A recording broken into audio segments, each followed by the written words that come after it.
All right, so let's see if I can go find this file. This stuff usually works pretty well, but sometimes I struggle with it a little bit. Let's see, here we go. That's the one we want. All right, so there we go. So there's my name, phone number, email, office hours. Like I say, anytime, if I'm free, I'm happy to help you anytime. We'll meet in here 3 days a week. All right, so you should have had statics and integral calculus. Be good to have had some physics before you come here. Not absolutely essential, but it's good background for what we do in here. All right, the book that we use is called Dynamics Notes. It's just a packet of notes that I have in the bookstore. It is something that you definitely need. It has this rocket ship on it here. This is the old rocket ship that doesn't work anymore, but it's this one here. And you know, we go through the notes in class. It also has the homework in it, so you definitely want to have that and bring it with you to class, because we go right through it as we go through the class. All right, I'd also think you should have a dynamics text. Any text you can find, any edition you could find would be fine, because the homework's in this packet, not in the textbook. So you could use any textbook you like. I would get a dynamics textbook just because these notes cover what we do in class, but they're not comprehensive, and a dynamics textbook is. And this is a fundamental subject and one you'll use in other classes, so it'd be good to have a textbook of some type. All right, for the grades, it's 85% for exams, 15% for homework. Either I count each exam equally or I count the final more. I run it both ways on a spreadsheet. Homework's 15%. I get 2 grades out. I have a little logic routine that picks the higher of the 2, and that's what you get. And then I use a straight percentage, okay? So one thing to realize here is that's how I do grades. Moodle, our course management system, can't really do that. So keep that in mind, that your scores are posted in Moodle, but I export them, run them through this spreadsheet, then put the grade back into Moodle. So Moodle by default shows a course total, but that's really meaningless, okay, as far as your grade goes. So I have a grade calculator available in Moodle you could use if you wanted to look at it. But keep in mind that the auto-generated score in Moodle is not really relevant to this class. The scores themselves are relevant. That's where I record them. But the number that it calculates is not, okay? I'll run it on a spreadsheet and post it when the time comes for that, okay? All right, I got a little bit there on professionalism on the front. You know, just expect you to show up to class, participate, show respect for everybody, keep a good learning atmosphere in here, focus on the material. If you're going to be gone for any length of time or if something's up, just talk to me about it, okay? You know, usually we can work stuff out and figure out some solution that'll work. Well, what becomes a problem is when there's not communication and things just kind of happen, and then we've got kind of a big problem on our hands. So, you know, if something's up, just talk to me and we'll just try and work something out, okay? It's much better to do that before than after, okay? All right. The exams, I don't have an exact schedule for. Midterm 1 is usually towards the end of week 4. Midterm 2, usually week 8. I'll give you a week's notice on them, but I don't have a date for them yet. Final exam is Wednesday from 3 to 5.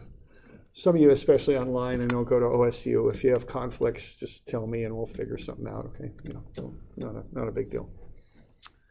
All right. All right, then there's some stuff on the back there. What employers expect of employees. Good list for here at the school too. Let's see, disability services. If you have any issues, any disabilities that require some sort of accommodation, let me know and we'll get that straightened out. No problem there. Anti-discrimination statement. LBCC doesn't tolerate discrimination based on a long list of things. You know, as I've said in other classes, that I think boils down to treat people decently. We're all a little different, of course, and that's okay. And just treat everybody in a decent way, and I think that'll be fine. Okay. Also got a little paragraph there on academic honesty. You know, I encourage you to work together. I think that works well for learning. But everybody has to do their own independent work. Any cheating on homework or tests, that will result in a 0 being assigned for the grade. So be aware of that. You know, we take that pretty seriously here. Cheating includes cheating yourself or aiding someone else in doing it. Okay, so be aware of that. All right, I've got a homework format that I like people to follow. The reasons for that is it's part of the professional practice of engineering is to create work that other people can follow and to do it in a neat, organized, and professional sort of way. That's just the expectation when you start working. So we like to have you start working on that when you're in school. So there's an example of a problem. It's a statics problem, but all the same, that gets you an idea of what I'm looking for. What I want there up top is your name, the date, problem number, page number of your homework set, a paraphrase of the problem statement. You don't need to write the whole thing out. You can paraphrase it. That's fine. Your own sketch with a straight edge. Okay. Then you work through the problem in a way that someone else can follow, and then you box in your answer to one problem there. That's what I'm looking for. Okay, does anyone like a copy of that? Some of you have been in my classes before, some haven't. Some of you have been in strengths, probably already taken a lot of this stuff already, but some are not.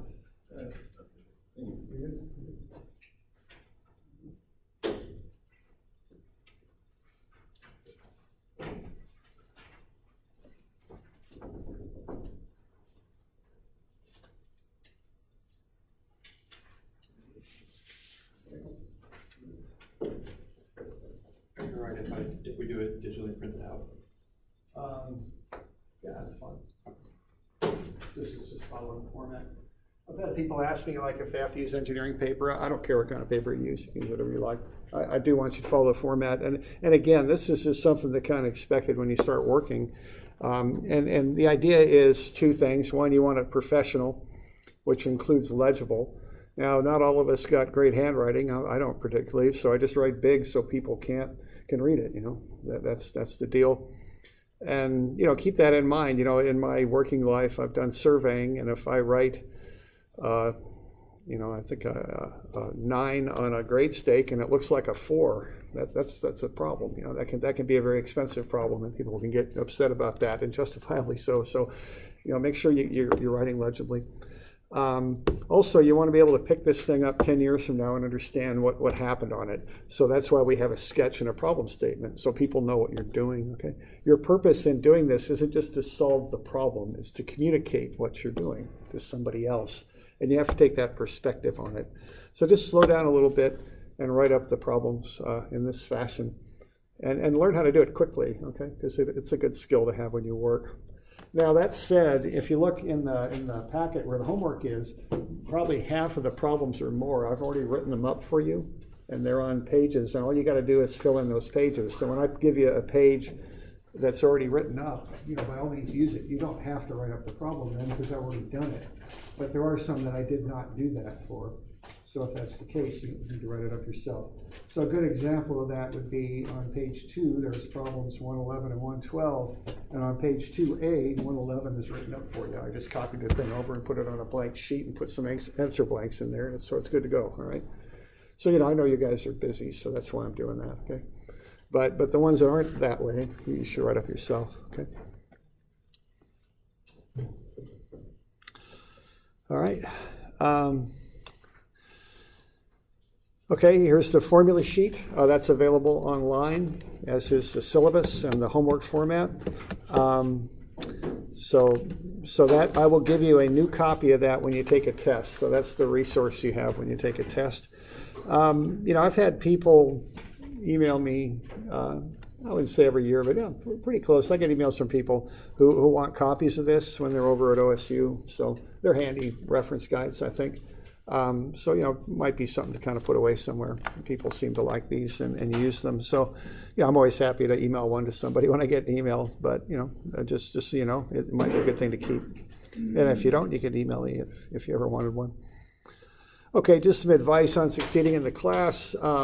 This is a question asked by the OSU Barometer actually a number of years ago. They asked students, what did you learn this year at OSU? And this fella said, showing up for class is pretty important. So that's good advice. Let's just say that, okay?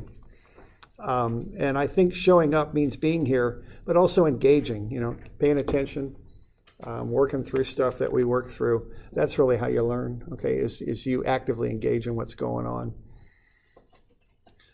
All right, this is from 1999. They sent a Mars rover to Mars and succeeded in getting it to Mars, but then they smashed it into the planet and it never did its job.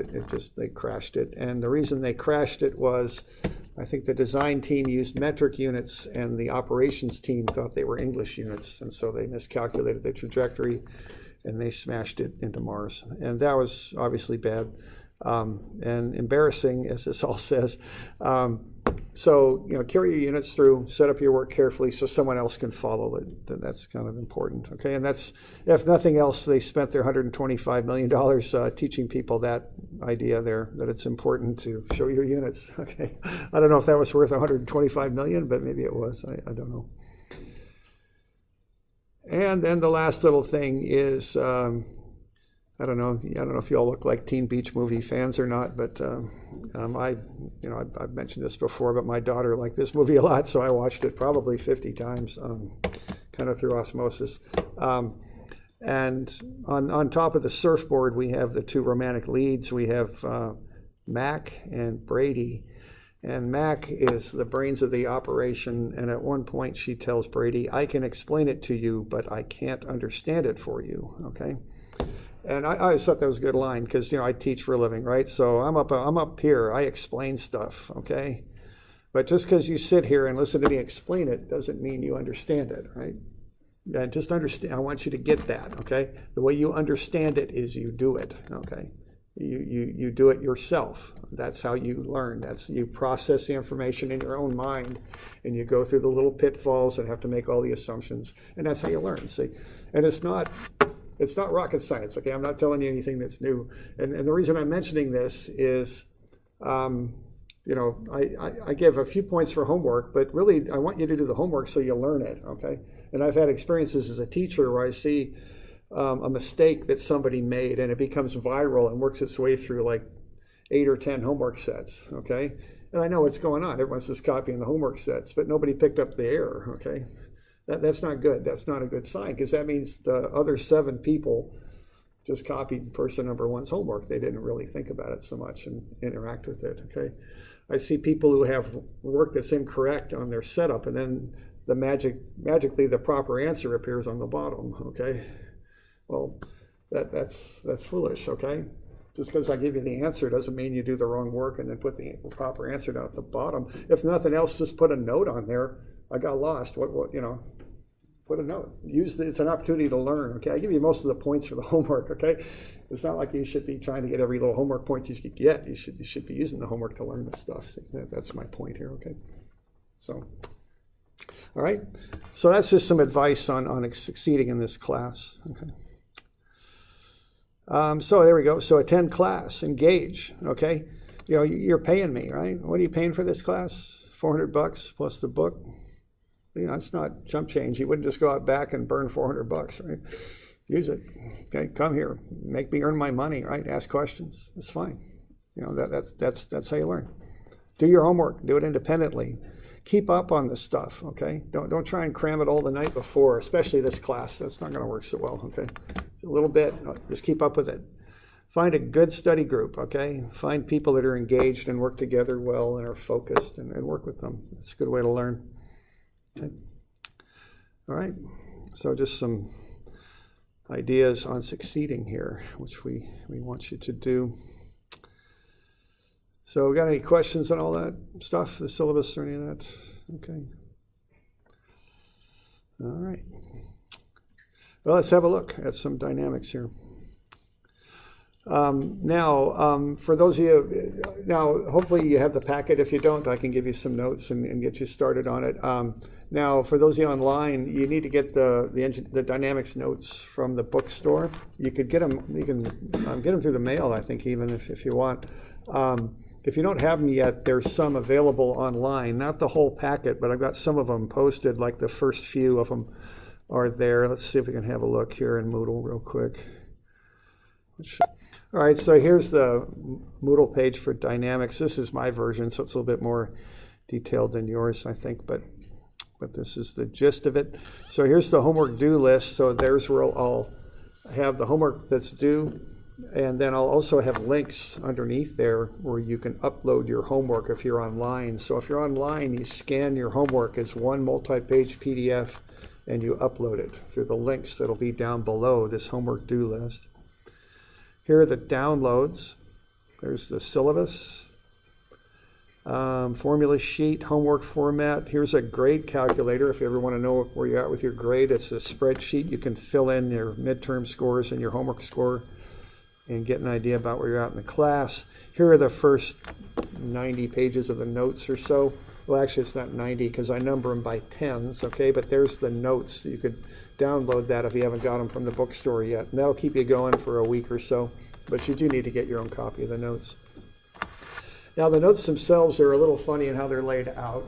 They've just kind of grown over time, so that's kind of why. But and also, I update them all the time. So the first 30 pages or so are the homework. But I sneak some extra pages in there where I have homework write-up sheets for you that you can use. Okay, so there's 1, 2, 3, but there's also 2A, which is a write-up for one of the problems on page 2. There's 3A and 3B, which are write-ups for the homework on page 3, etc., etc.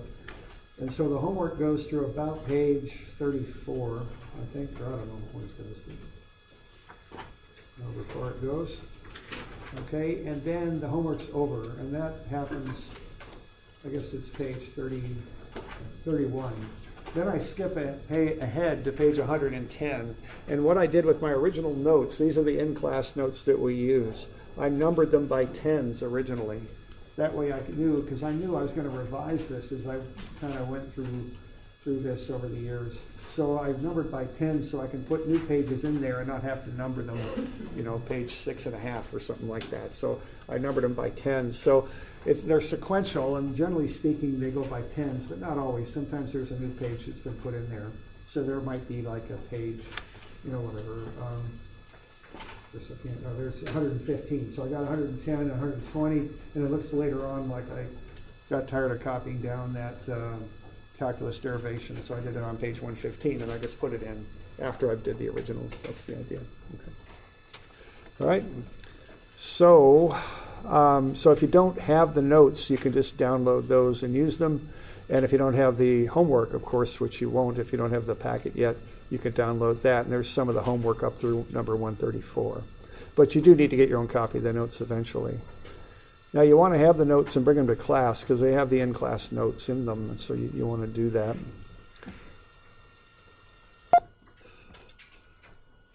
All right, so let's have a look.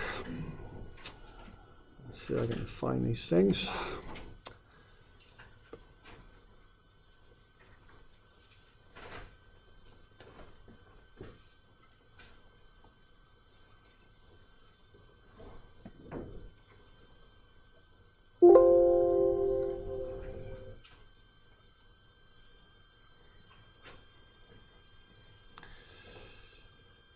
All right, so there's an example why I create these notes. I mean, you don't need to be copying all this stuff down, you know, there's no reason for that. I just write it down and give it to you. It's simpler, okay? So let's have a look. Dynamics is motion, okay? Things are moving.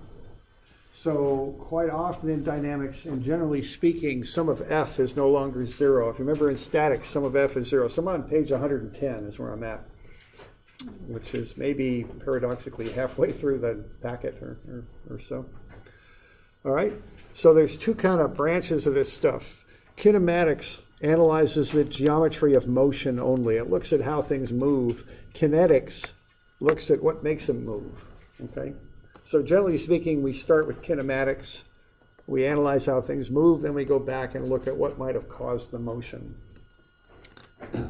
A particle is a point mass. It can be everything from the size, you know, something that small to planet Earth rotating around the sun. It really doesn't have anything to do with the actual size of the object so much as having to do with how you analyze it, okay? So you can analyze things as a point mass, and that's what we'll start with in this class, so we'll go beyond that. Rectilinear generally means in a straight line, though it can also mean kind of a trajectory kind of thing too, but it just means some sort of path, usually in 2 or 3D space, I guess. Position is location with respect to the origin. Okay, position vector is called R. A bold-faced type means a vector. If you're not typing, you put an arrow over it. You might remember that from statics. For some reason, they don't use the same letter commonly in books for position scalar, and I don't know why they don't, but they don't. They use S for position scalar. And I'm not sure why, but I follow that convention just to match the books you might have. All right. Then we have two things that seem kind of the same, but they're not quite. Okay, displacement is a change in position. Okay, delta R is R2 minus R1. R1 would be where you are originally. R2 is where you end up.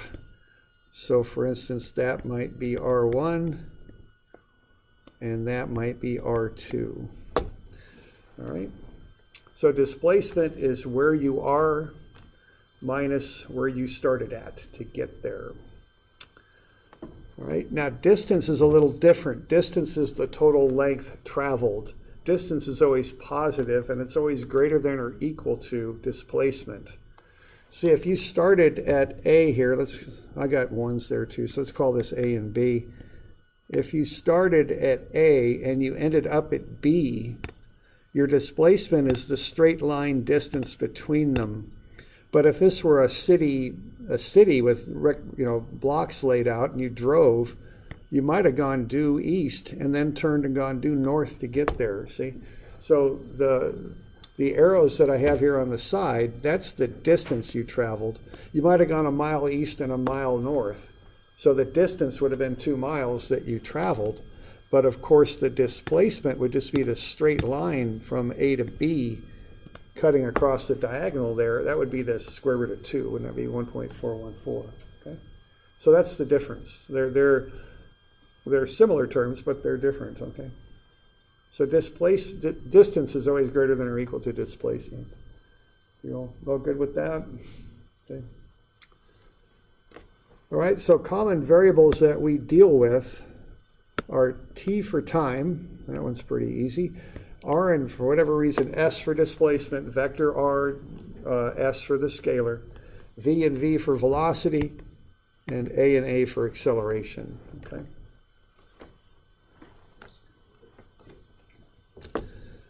So let's have a look at some of the relationships here. All right, if you look at the change in displacement with respect to time, that's called velocity. So velocity, if you think of their units on it, on your car, or what, it's miles per hour, right? The per means a fraction line. Okay? So the change in displacement, which would be miles, divided by the time, which would be hours.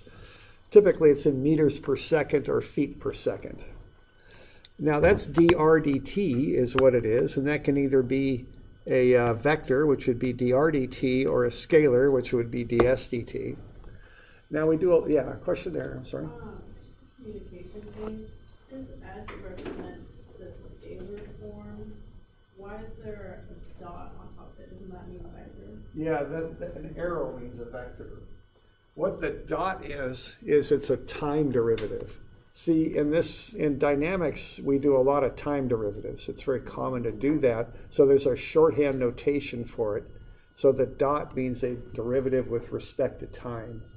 So S dot means ds dt. Yeah. So 1 dot is the first derivative, 2 dots is a second derivative, and particularly the derivative is with respect to time. Okay, and it's just a shorthand notation because there's so many time derivatives taken. It's just an easier way to write it. That's all it is. Yeah. Okay, so we good with that? Okay. All right, so we can do the calculus version and get it instantaneous, or we can do the algebra version and get it average for velocity. Okay.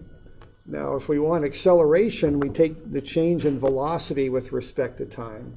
If you're driving from here to Corvallis, typically you end up going south and you'll come to a stop on Route 34, and then you turn right on 34, and then you push on the accelerator of your car, right? Because you've got to get up to the speed of that road. And of course, you don't push too hard on the accelerator because they watch that road pretty closely and they watch the speed limit on that thing. But what happens when you step on the accelerator is what happens to your speedometer, the needle, it moves, right? You feel yourself kind of rocking back into the seat a little bit and your speedometer changes. That's an acceleration, it's a change in velocity. Okay, positive one is you accelerate forward. If you step on the brakes, you have a negative acceleration. Okay? So acceleration is the time derivative of velocity. It's also the second time derivative of position. So A is V dot and it's R dot dot is what it is.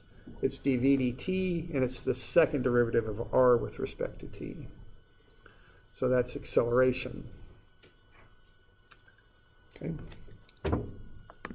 So those are the basic definitions, fundamental ones using calculus.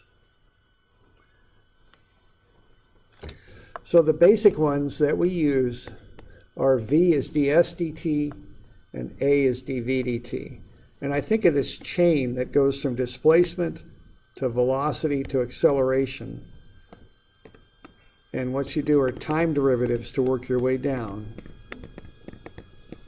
Okay? And how do you suppose you work your way back? Integrals, yeah, okay. That's how it goes, all right? So I just think of a chain, displacement to velocity to acceleration. Now these are the fundamental definitions I've got boxed in up top. They're all with respect to time. Now sometimes we have instances where we don't know about time when we're more interested in displacement. If that's the case, we would like to relate acceleration to displacement and velocity. What we do here is we kind of rearrange these two top equations to solve them both for the change in time. So if the velocity is the change in displacement with respect to time, you can work through that and get that the change in time is the change in displacement divided by the velocity. You can do the same thing with A is dv dt and get dt as dv over A. So we have two expressions here for the change in time, so we can relate them together. So the change in displacement divided by the velocity is the change in velocity divided by the acceleration, and then essentially we can cross multiply and get that ADS, acceleration times the change in displacement, is VdV. Velocity times the change in velocity. Okay. So that's a third relationship. So what we got here are three common relationships that we use to analyze things with. Okay, and I've got those boxed in, and they're on your formula sheet in the upper left-hand corner. Those are the fundamental relationships that we use. Okay.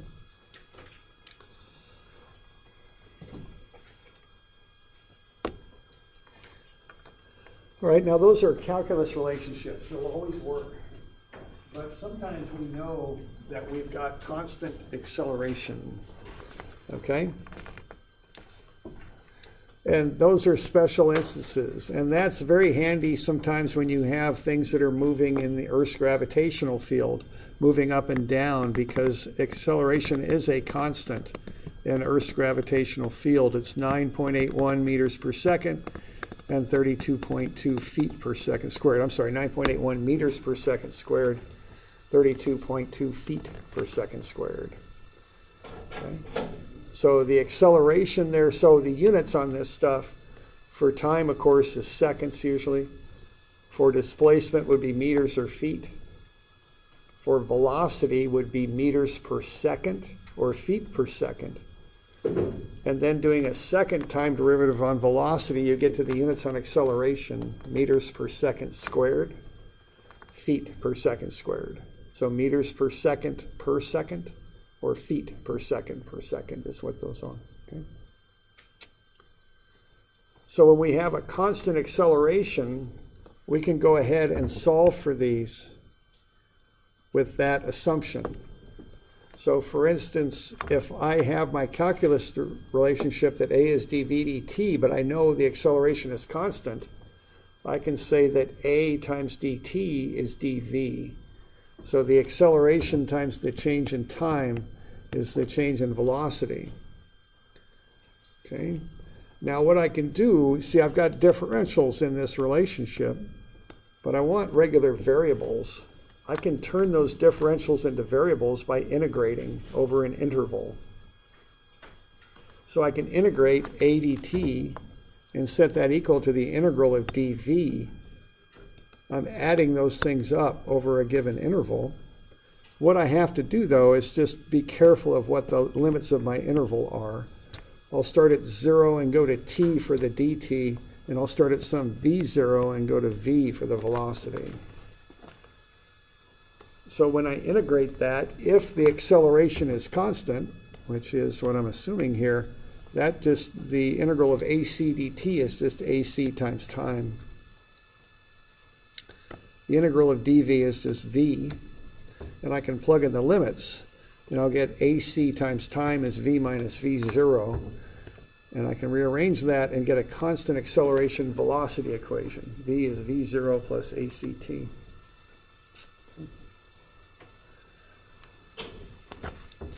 And I can do the same thing for each of these other two calculus equations that I just derived and get down to algebraic equations.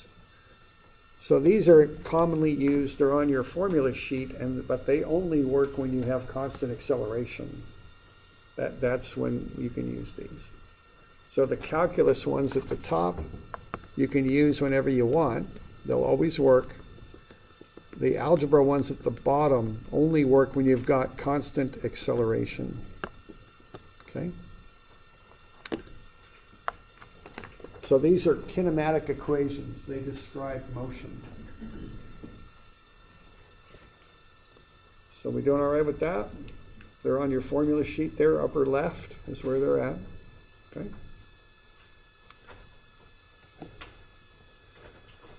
So let's have a look then at 120. What do we got? We've got a person throwing a ball up in the air at 22 meters per second. It's released 1.8 meters above the ground. How high will the ball go, and when will it hit the ground? So we want to figure this out. All right, now when I'm going to do this, I start off. One isn't quite 101, is it? All right, here's how I'm going to think about this. The first thing I'm going to do is say, okay, I got to figure out some things about height and time. Right? And I'm given the initial velocity of the ball is 22 meters per second. Now this, I would assume this is on Earth, so what's the acceleration going to be? Yeah, 9.81 meters per second squared down. That's how acceleration works. So that's the acceleration. All right, so what I'm going to do next is I'm going to say, well, what do I got here? Do I have constant or variable acceleration? That's what I'm going to ask myself first.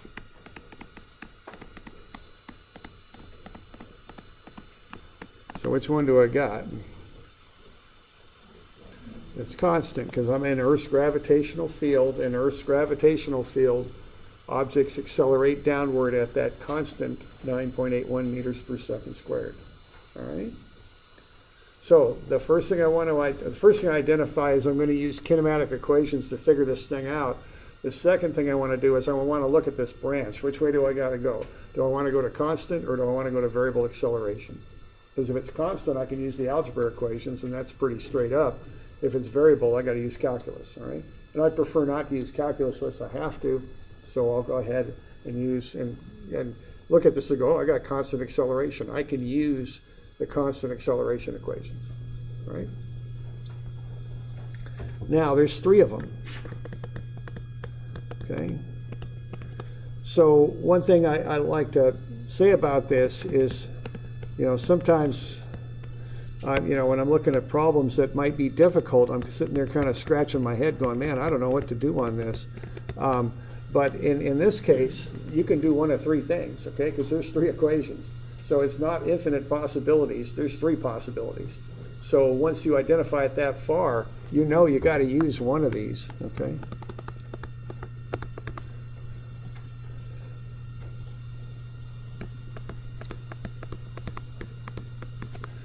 So I got to use one of those three equations. All right. Now I want to know how high will it go.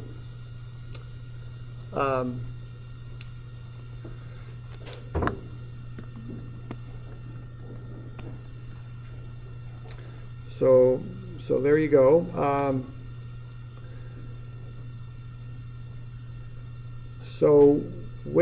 Let's see, there's always different ways to solve these. Let me just come up with one other little thing here. When we take an object like a ball and throw it up in the air, and watch what happens when it's at the top of its flight. Okay? What's going on there? It starts off fast and it slows down because of that acceleration. It'll come down faster. What's the velocity at the top? It's 0. Yeah, that's a good thing to know there. Where it hits its maximum height, the velocity is 0. It's about to turn around. Okay, so that's a good thing to know. That's VB. All right. So given that, can I find? Oh, let's see. Let's try to think what the easiest way to do this might be. We want to find how high it goes. What's the equation that'll get us that in one step? We want to know how high will it go. What's the variable for how high will it go? That's S. So I need an equation that has S in it. And I need an equation that has only S as the unknown. I want the other things to be known. So do we got one that'll work? Any of these three going to fit that bill? That'll find me S? Will this first one work? Yeah, I don't even have S in it, does it? Ain't gonna help. All right. And see, and I'm kind of joking about this, but all the same, you know, I have been in that situation, you know, as a student and even, you know, as an instructor sometimes. I don't know what the heck's going on here. You know, what am I going to do? Well, when you're in that situation, see, you got three possibilities, and I just eliminated one of them, or you just did, because it doesn't have S in it. So now you're down to 2. So even if you just guess, you've got a 50% chance of getting the right one now. Okay, it's not wide open. There's certain finite possibilities. All right. Now, which one of those two equations could we use to figure out the maximum height? Yeah, this one. See, because you got the initial velocity, and you know the final velocity because that'll be at B, and you know the acceleration, so you can figure out the height. All right.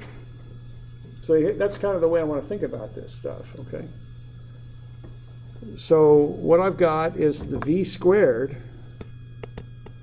And that's VB, is V0 squared plus 2AC S minus S0, okay? Now VB squared is 0 squared, and that's going to be V0, and that's 22 meters per second squared. And then I've got plus 2. Now what's AC going to be as I'm setting this equation up? Yeah, negative 9.81, right? You got to watch your signs on this stuff because, see, that's going down. So that's why that's a negative. I'm calling positive up, so I want that to be a negative. Now, what's S going to be? That's the variable. And what's S0 going to be? Yeah, see, it's 1.8. The question isn't how much higher than the release point does the ball go. The question is, what's the height? And if you look at the height, see, it's referenced to 0 down at the ground. Okay, so that's how I account for that initial 1.8 meters, is I set it up in that fashion. All right. So we got to be kind of conscientious about this stuff. Where we define our heights from is something we got to look at, and sines are something we got to look at, all right? So after that, it's just some number crunching here to get this thing worked out. So we good with that? We got any questions on that?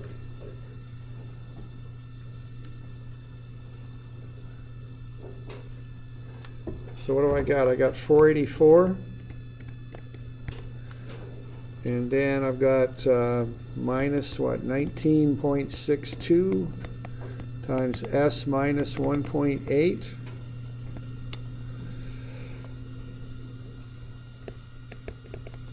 So I got 484, and then I'm going to take 19.62 times 1.8, and that's 35.3. Whoops. I'm just going to get all the numbers together here. And then minus 19.62S. So 19.62S is going to be 44 and 35.3.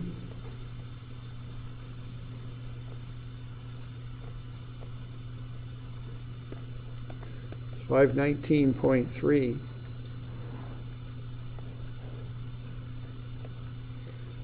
So that's 26.5 meters. So that's how high that thing's going to go, right?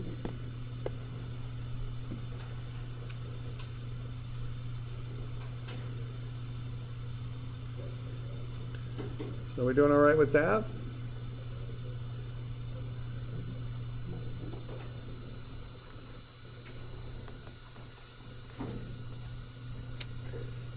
All right.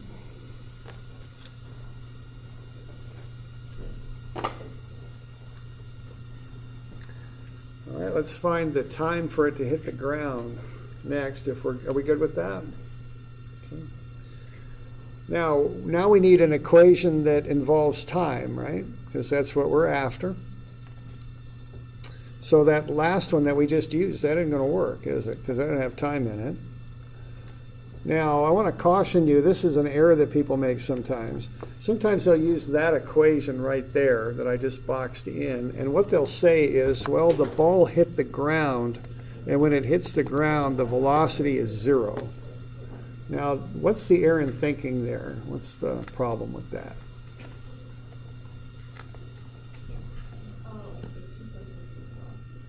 Right, and one of them is not really realistic, see? If you look at this equation is just not smart enough to know that the ground is down there. The only reason the velocity is 0 is because it hit the ground. And this is a very simple trajectory equation. It doesn't know there's ground there. You can't model ground being there in that equation. The reason it's 0 is because it hit the ground and it hit something and it stopped. This doesn't do that. What this equation would do is just have it keep going down. It doesn't know any different. It doesn't have the fact there's ground there put into it, okay? So that equation just looks at trajectories and motion. It doesn't look at physical constraints and things like that, stuff that might be in the way or things like that, okay?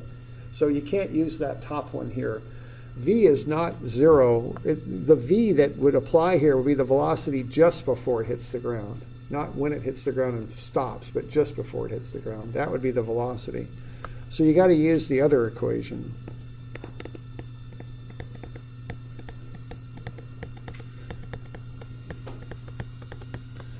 All right. So once again, we got to be a little bit careful here on how we define our numbers. What are we going to call S? What's that? What are S and S0? What are the values we'd put in for those? S is 0, right? And what's S0 then? Yeah, you got to be kind of conscientious there. S0 is your starting height. See, you're starting up there at 1.8. We're going to define 0 as the ground, okay? And you want to be consciously aware of what you're doing with that. And then we're going to add in, what, 22 meters per second times the unknown time. And then we're going to add in 1/2, again, negative 9.81 times t squared.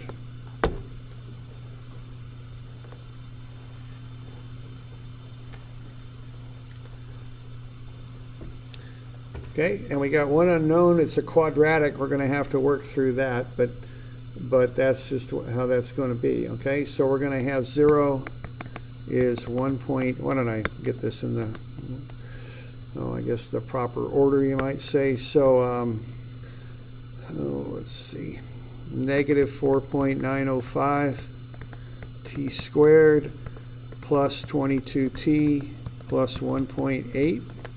So there's the quadratic.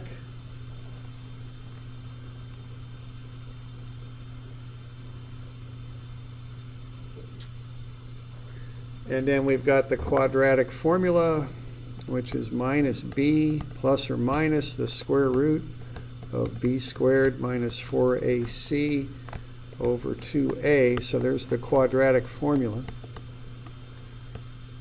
And then we just got to plug everything in. So what do we got there? We got minus 22 plus or minus the square root of 22 squared minus 4 times a, which is negative 4.905, times c, which is 1.8, over 2 times negative 4.905. Okay, there we go. Yeah, question there? So for that v naught, shouldn't that be 0 from the peak going down? I'm not. I'm starting from where the ball's released. So that equation can handle the fact that you're going straight up and then turning and coming down. Because yeah, I'm doing the whole trajectory. That's a good point. I forgot to mention that. So thanks. So yeah, I'm analyzing this whole motion here. And even though the ball turns around, I can still run it with one equation. That equation can handle that. Okay. Yeah. Would I be able to use the same equation but have my starting point at the apex? Yeah, if you did that, if you had, well, your starting point at the apex, that would be a little bit problematic because you'd have to run it twice, once up and a second time down. Because I'm after the time for after it leaves the person's hand to hit the ground. So you could do that, but you'd have to break it up into two places. Okay.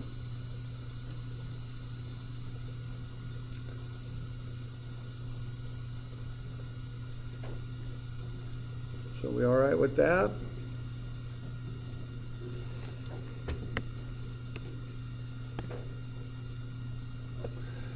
So when we solve this thing, we're going to get two values of t.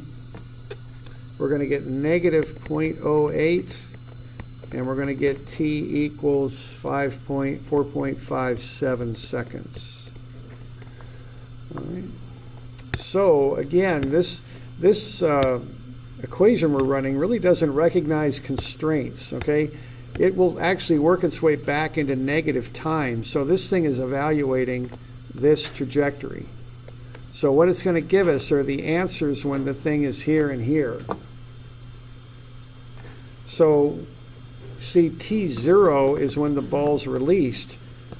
If it kind of projected that back to where it would be on the ground, that would be t equals negative 0.08.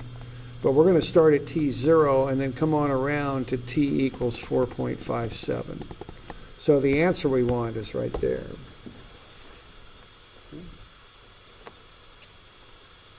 Yeah, question there. When you have a problem like this, do you mind if you answer the questions out in order, if you answer the last question? No, as long as you solve it. Just put the answers in order, but yeah, you can solve it in whatever order works. And yeah, you know, there might be, especially in these, because these equations often chain together where you solve for a time and then plug that back into something. You know, whatever works, as long as it's laid out and I can follow it, it's all good. Okay. All right. Other questions on that? All right.